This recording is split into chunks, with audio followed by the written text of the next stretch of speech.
والصلاة والسلام على شمس المرسلين وقمر النبيين وسدرة منتهى العارفين سيدنا محمد وعلى آله وأصحابه أجمعين.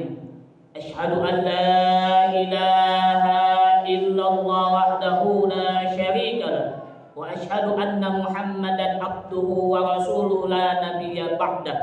اللهم صل وسلم وبارك على سيدنا محمد وعلى آله وأصحابه أجمعين. أما بعد اتقوا الله حق تقاته ولا تموتن إلا وأنتم مسلمون. وقال الله تعالى في القرآن الكريم: أعوذ بالله من الشيطان الرجيم. بسم الله الرحمن الرحيم. إن كل نفس لما عليها حافظ. صدق الله العلي العظيم وصدق رسول الحبيب الكريم ونحن على ذلك من الشاهدين والشاكرين والحمد لله رب العالمين. إلهي أنت مقصودي ورضاك مطلوبي أعطني محبتك ومعرفتك وأعطني معك أبدا. Hadirin sidang Jumat yang berbahagia, marilah kita bersama-sama menghadapkan rasa syukur kepada Allah Subhanahu wa Ta'ala, yang mana tiada hentinya Allah memberikan kenikmatan kepada kita.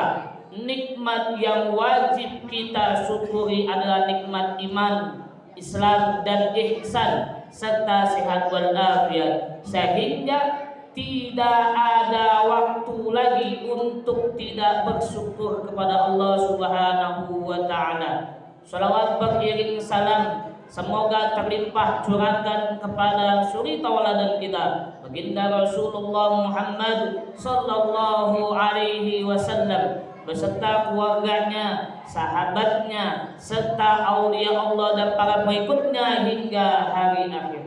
Hadirin sidang Jumat yang berbahagia, sebelum materi khatib Jumat ini saya sampaikan, saya mengajak para hadirin sekalian, wabil khusus kepada diri pribadi, kita bersama-sama meningkatkan iman dan takwa kepada Allah Subhanahu wa Ta'ala.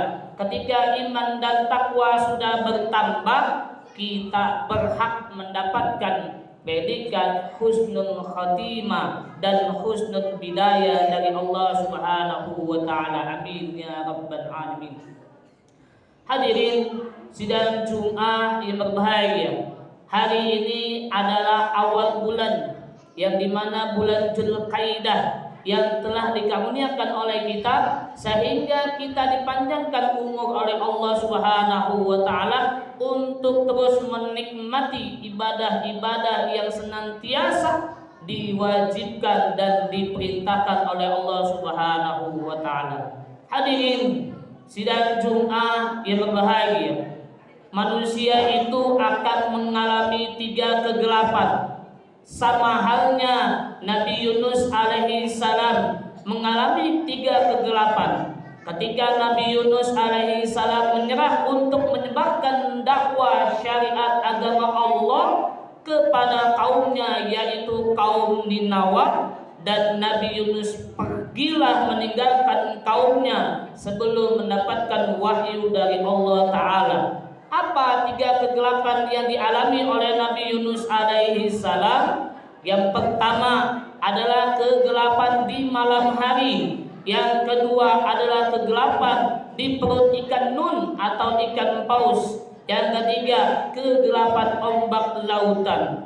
Hadirin sidang Jumat yang berbahagia, begitupun kita sebagai manusia yang diciptakan oleh Allah, apa yang dialami oleh Nabi Yunus dialami juga oleh kita. Apa 3 kegelapan yang dialami oleh kita? Yang pertama, ketika kita di alam rahim, itu kegelapan yang pertama. Kenapa demikian? Ketika kegelapan itu yang ada di alam rahim paling gelap, karena alam rahim itulah alam di mana prosesnya atau bentuknya manusia diciptakan oleh Allah Subhanahu wa taala, dan persaksian antara ruh manusia dengan Allah Subhanahu wa taala. Dan ruh itu dikatakan oleh Allah, wahai ruh, saksikan aku ini Tuhanmu yang satu. Apa jawaban ruh?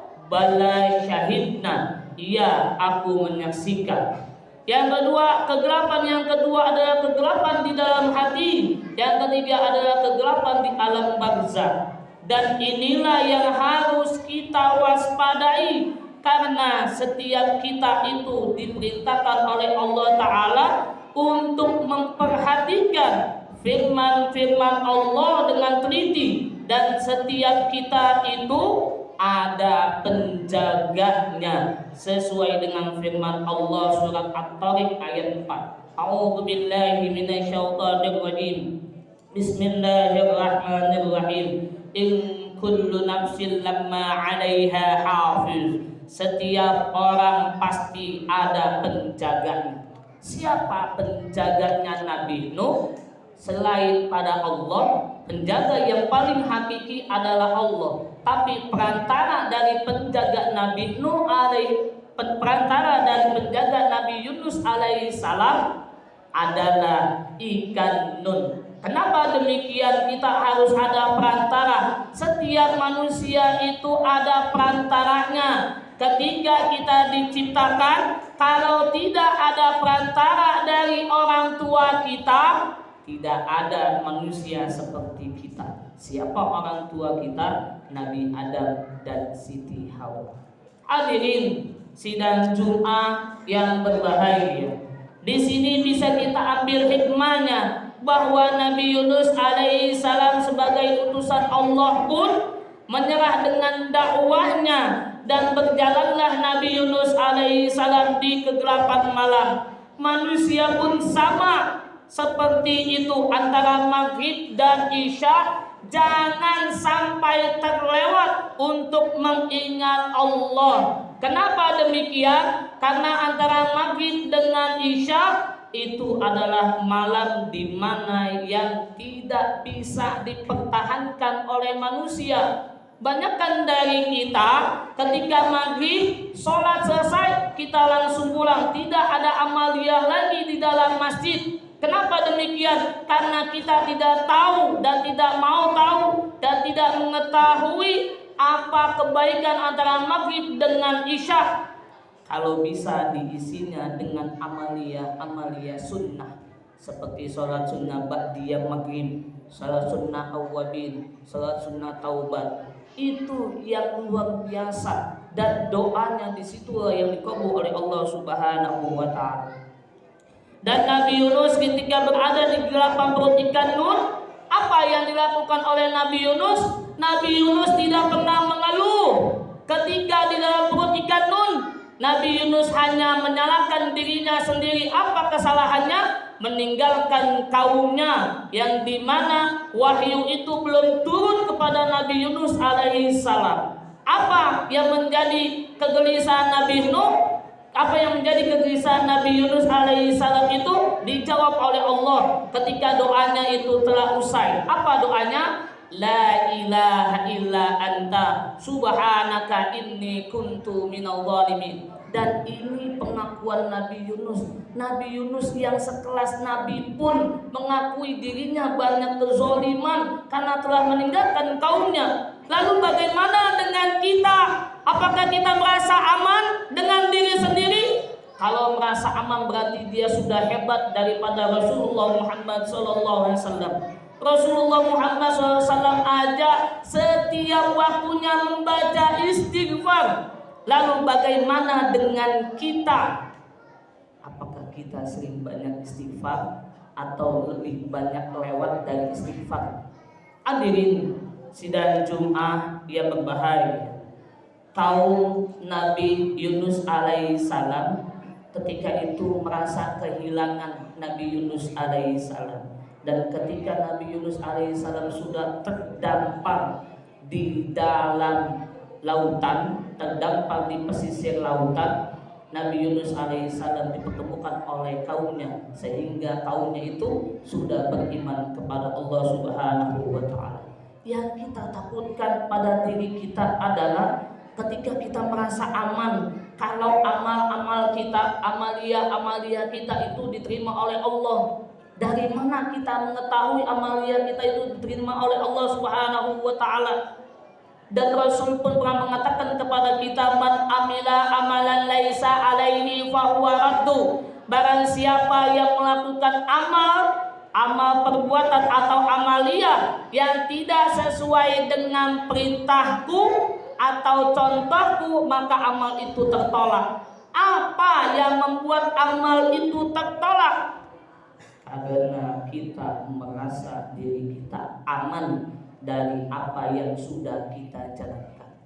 Hadirin sidang Jumat yang berbahagia, marilah kita sama-sama untuk bisa merenungkan bagaimana kita berpulang ke hadapan Allah dengan kalimat surat Al-Fajr, ya ayyatuhan nafsun mutmainnah irji'i ila rabbika radiyatan mardiyah fadkhuli fi ibadi wadkhuli jannati.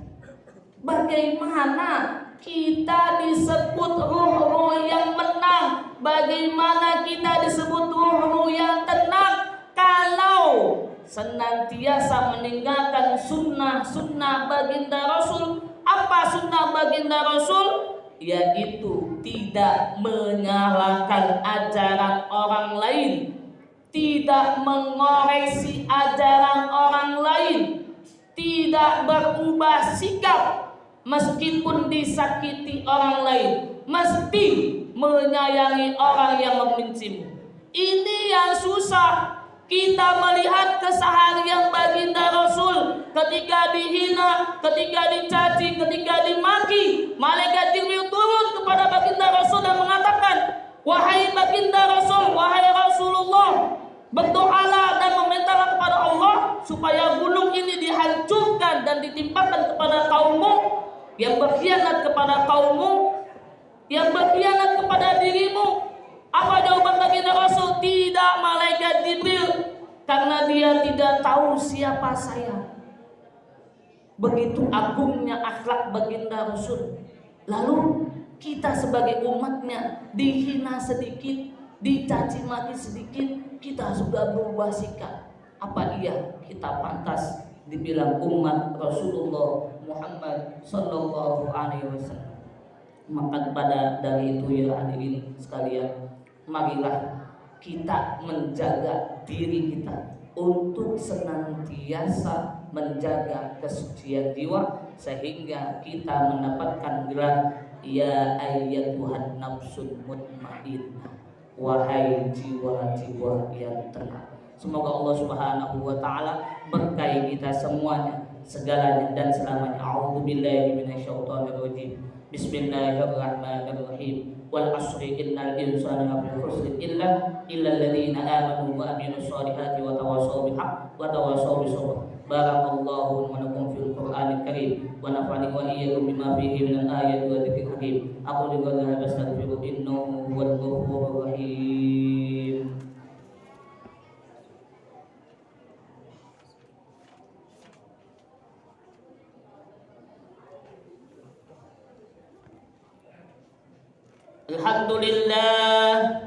Alhamdulillah hamdan katsiran kama amar.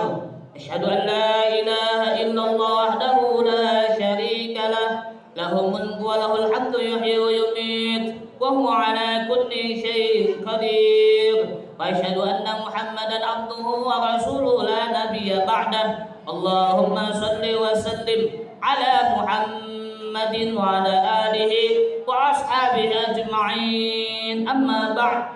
Ittaqullah haqqa tuqatih wa la tamutunna illa wa antum muslimun. Kesimpulannya adalah ketika terjadi apapun kepada diri kita, kita mengakui diri kita itu adalah orang yang paling tidak benar sendirinya, orang yang paling banyak salahnya, dan orang lain itulah yang paling benarnya dan paling solehnya. Waqda'an khulafai rasyidin sadadina Abi Bakr wa Umar wa Utsman wa Ali wa baqiyati sahabat kerabat wa tabi'in wa tabi'ahum bi ihsan ila yaumiddin wa alaina ma'hum bi rahmatika ya arhamar rahimin. Allahumma ighfir lil mu'minina wal mu'minat wal muslimina wal muslimat wal muhsinina wal muhsinat al ahya'i minhum wal amwat innaka sami'un qaribun mujibud da'wat wa ya qadiyal hajat wa ya dafi'al muhimmat. Allahumma dafa' 'anna al-bala wal waba wal zalazil minha zura minha wa ma batan min badan khasa wa buldani muslimin 'amma fi Indonesia bi sihhati badan mu'afiyah innaka 'ala kulli syai'in qadir. Rabbana atina fid dunya hasanah wa fil akhirati hasanah wa qina 'adzaban nar. Ibadallah innallaha ya'muru bil ihsan wa ita'i dzil qurba wa yanha 'anil fahsya'i wal munkar kairukum tadhkurun wa dhkurun 'ala nabiyyikum wa dzikrullahi akbar.